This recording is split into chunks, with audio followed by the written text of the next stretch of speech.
All right, here we are with Ray Lamont, the man, the myth, the legend, Oh my God. the editor at the Gloucester Daily Times.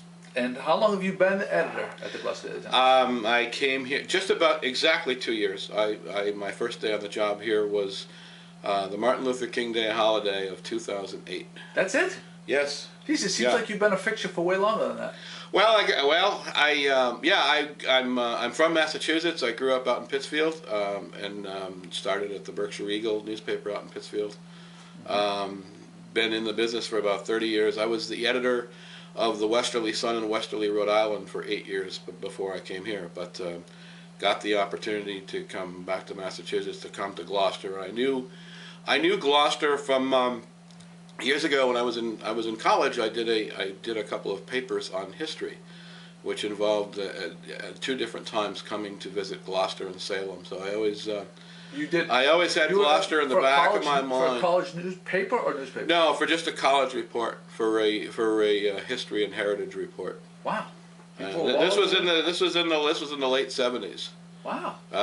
That's dedication to your schoolwork, right yeah. there. Well, yeah. But I've always been intrigued by history and always been intrigued by places with a lot of real rich heritage, and obviously Gloucester is at the top of the list along those lines. It's one of the reasons I really love the city. That's the reason that brought you here? It was one of them. I saw the opportunity was out there, so I explored it. Talked to the folks doing the interviewing and all. I was also kind of intrigued by Gloucester for another reason, and that was with the Westerly Sun. We covered Stonington, Connecticut. Westerly is literally across the Pawcatuck River from Stonington, Connecticut.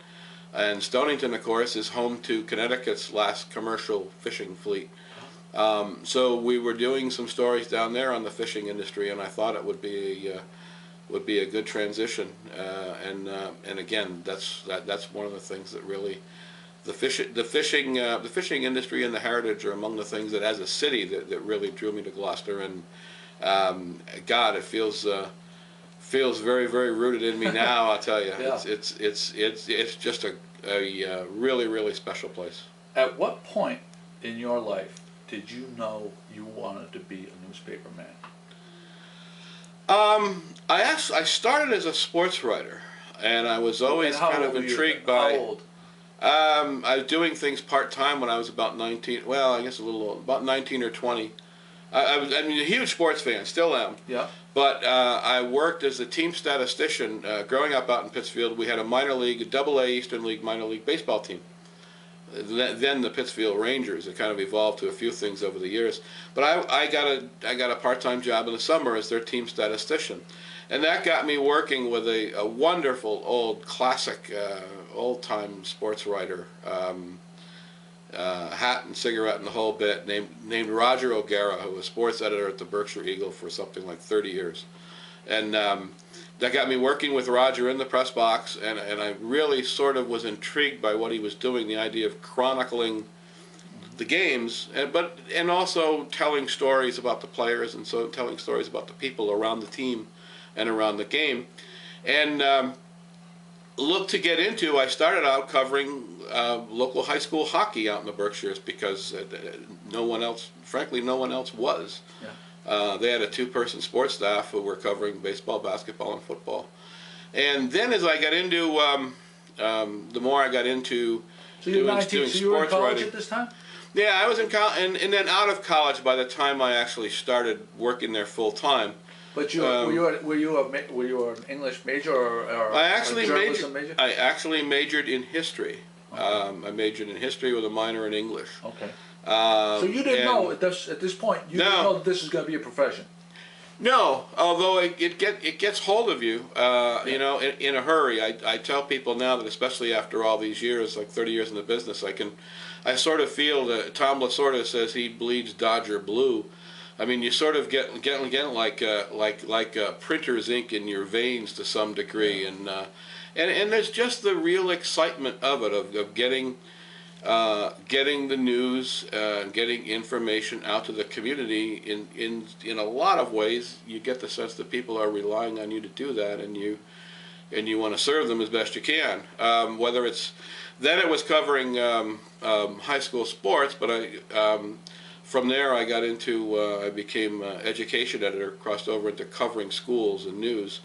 And then City Hall and government. Yeah. It isn't though, Joe. It was really interesting. One of the, and I've had this come up as an editor and manager too.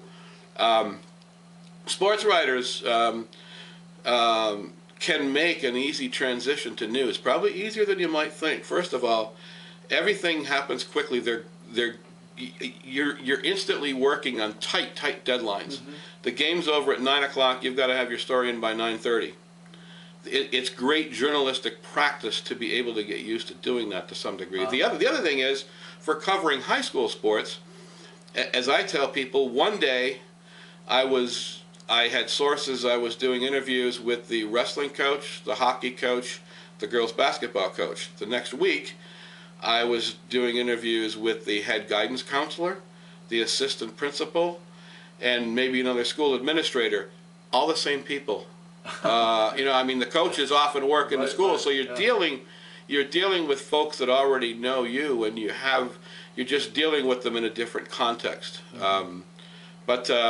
There's. I was just thinking like the difference between sports is more of like a frivolous thing, and then when you go to education, I'm thinking it's more serious, and like you're talking about budgets, and you're talking about, and stuff like that. It's more real world in some ways, and yet I've always staunchly, we've mentioned this in a number of editorials and so forth too. I really seriously view sports as a big part of our lives. Especially here in Gloucester. Of all the sources of pride in Gloucester in the last year, one of them was clearly the Fishermen's the football team that had a perfect season, won a Super Bowl, and 20 of the 37 players on the team made first quarter honor roll. Yeah.